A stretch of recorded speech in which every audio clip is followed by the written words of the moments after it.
Novemba 1.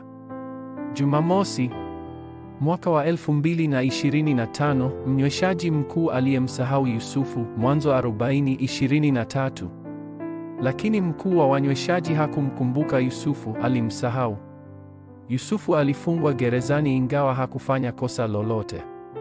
Akiwa huko, mnyweshaji wa Farao naye alitupwa gerezani. Kama vile Yusufu alivyokuwa ametafsiri, ndoto ya mnyweshaji ilitimia, naye akarudishwa kwenye cheo chake katika jumba la kifalme. Lakini baadaye alisahau kuhusu Yusufu. Vivyo hivyo, katika maisha wewe pia unaweza kukutana na magumu na usaliti. Katika nyakati kama hizo, lazima ulinde moyo wako dhidi ya kukata tamaa, kwa sababu watu kawaida hufikiria mbele na kuhesabu maisha yao ya baadaye. Hata hivyo, maamuzi unayofanya katika nyakati hizi yanaweza kusababisha majibu ambayo huchukua miaka 100, miaka 1000 au hata milele.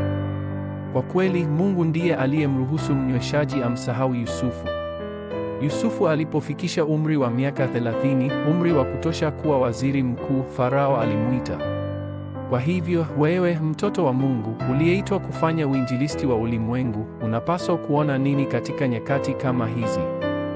1. Macho ya kuona. Wakati huu ni wakati kamili wa Mungu. Mahali ulipo sasa hivi ni shamba bora wa misheni, na tukio unalokabiliana nalo kwa kweli ni jibu la Mungu. Baptism zinatoka kwa Mungu wa Utatu na kazi zinazofanyika kwa uweza wa kiti cha enzi ndizo halisi. Wewe ndiwe utaleta baraka za kiti cha enzi kwenye shamba lako. 2. Macho ya kuona matukio. Wengi wanajaribu kutafuta njia yao wenyewe, lakini kwako, njia ni hakuna njia. Njia yako ni uthibitisho kwamba Mungu yu pamoja nawe, pamoja na wengine, na hufanya kazi katika kila hali kwa ajili ya wema.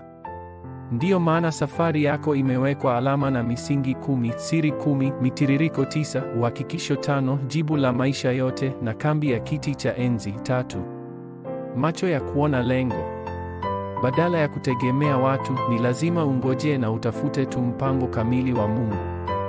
Hii ni kuwa na macho ya hakuna mtu. Hapo ndipo neno lake linapoanza kufanya kazi, na ushahidi wa neno lake huanza kuonekana. Kwa hivyo, miongozo yako ni pamoja na Yerusalemu, Yudea, Samaria na miisho ya dunia. Kuna ratiba tofauti ya wakati iliyotolewa na Mungu, njia na mkutano. Kwa hivyo, udhaifu wako unageuka kuwa baraka, shida zako kuwa majibu, na hata aibu yako inakuwa utukufu. Ombi la agano. Mungu Baba, naomba leo uwe wakati kama Yusufu, nisimame pamoja na wewe. Naomba leo iwe ratiba ya wakati ambapo nitagundua kile ambacho ni muhimu sana.